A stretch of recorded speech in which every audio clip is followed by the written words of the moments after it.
Hey folks, welcome to verifiedinvesting.com. My name is Gareth Soloway here to update you on my latest forecast on gold and silver. Now remember, about a week ago when we held the key levels on gold and silver, I flipped slightly bullish in the near term with a short-term upside move before we see the next leg down. We'll go over all of this. We'll check out where the charts are setting up. Let's get into them right now. So first off, we're going to take a look at gold. And you can see, again, this is a very simple TA kind of technical analysis type thing, right? So you have your pivot from October of 2025 that then became the blast point for this breakout that occurred in January, where gold ran up from about 4,300 all the way up to 5,600. Incredible vertical move. We then collapsed back to 43, 4,400. We then bounced up. Notice we made a lower high. We then came down and we made a lower low, which keeps us in a bearish downward trend, but we held right here, which means that, okay, support has held, therefore you expect a near-term bounce. And that's exactly what we're getting here. Now, short term, where are we going to have resistance? Well, you can see it right here, right? So you had this little gap right in here, all right? We opened there.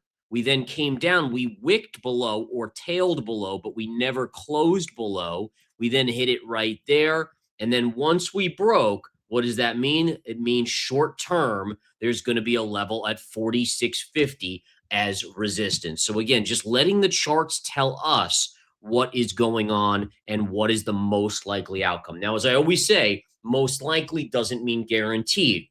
The charts can break key levels. Once we get to 46.50, we have to watch. Can the bulls overpower the bears and push us above that level?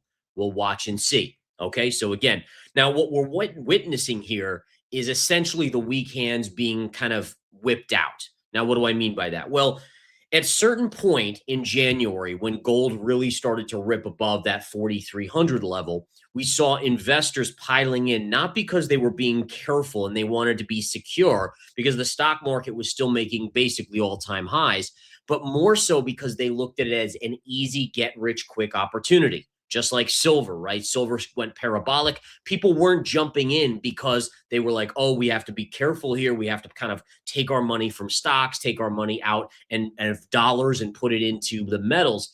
They were getting in. And listen, not everyone. I understand a lot of you guys do it for the right reasons, but a lot of people were getting in because it was a momentum trade. And every single day, gold was going up parabolically. Silver was going up parabolically. Now, those are the players that have to get wiped out. They have to get essentially, flipped out of the trade. Once it happens, then we resume our upward longer term trend on the metals. And you guys know I'm a long-term bull on gold and silver. It's just we got to get rid of this kind of, I call them the weak hands, the people that bought for other reasons than because it's a store of value, store of safety, right? So if we go back to the charts, we'll watch this 46.50 level closely. If we get through that, there's a small pivot around 48.65 right here. But ultimately, my fear is that we haven't wiped those weak hands out yet. And again, there's still people that think this trade is going to resume its parabolic move. And that's the issue right there. So what I'm anticipating is up to here, maybe higher, but some point we come back down. We finally take out this 43.44 level, 4,400 level. We then head down to our next key support. Now, why is that support? Well, you could see we had this beautiful upward move. Then we pulled back and then we started to move up. So this area here will act as short-term technical support. Now, do I think that's the ultimate low? I personally don't. And listen, I could be wrong. I've been wrong before. I'll be wrong again. But ultimately, for me to buy the metal, now listen, I swing traded. I've gone long. I've gone short. We've gone long GDX. We've gone short GDX. But for me to literally buy the physical metal, I need it back at 3,500. For me, risk reward wise and quality of entry, that's the level. And it's also technically the most important level. So what do we see here? We have this area. Look at how many times price hammered here, then hammered here, then hammered there again and again and again before finally breaking up. What that tells us in technical analysis is when you have resistance that keeps hammering, we do eventually see it break out, but there's a tendency for it to come back to that level before it moves on with its, basic upside. And so short term, this is kind of like that where we can see the bounces, but notice it was only one pivot top and then kind of a choppy area here. This is much more secure. In other words, I would be very surprised if gold gets much below 35, 3,400 right down here. I would anticipate that's basically the bottom before essentially you wipe out kind of the weak hands that bought. And now it's back to a grind up of gold, slow, steady, kind of for the right reasons, right? And what are the right reasons, right? It's the fact that the US debt continues to explode north of 39 trillion now. It's that, again, there's been no fiscal responsibility, and it doesn't look like there's going to be any fiscal responsibility in the government. It's the Federal Reserve, it's the central banks buying, it's all of those reasons that people are saying why it should go up.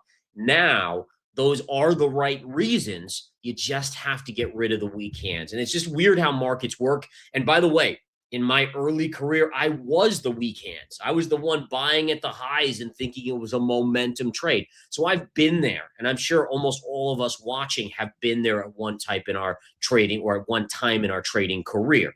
All right, now let's flip over to silver and take a look here quickly at silver. If we look at silver, we can see again, and I'll put on all my lines here for this. But nonetheless, actually, I think I have all my lines already on this. There we go.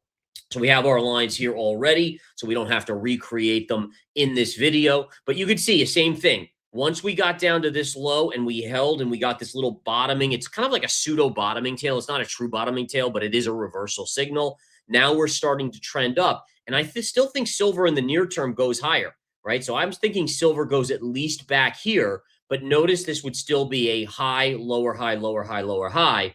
And then I think we head back down here. And this is where I buy the physical metal right down here. Now I'll swing trade it. I mean, listen, swing trade was here, swing trade was over here, etc. And I was definitely way short, as you guys know. I got made fun of relentlessly for being short up here once I saw the topping tail. This candle was a topping tail. It's one of the best ever.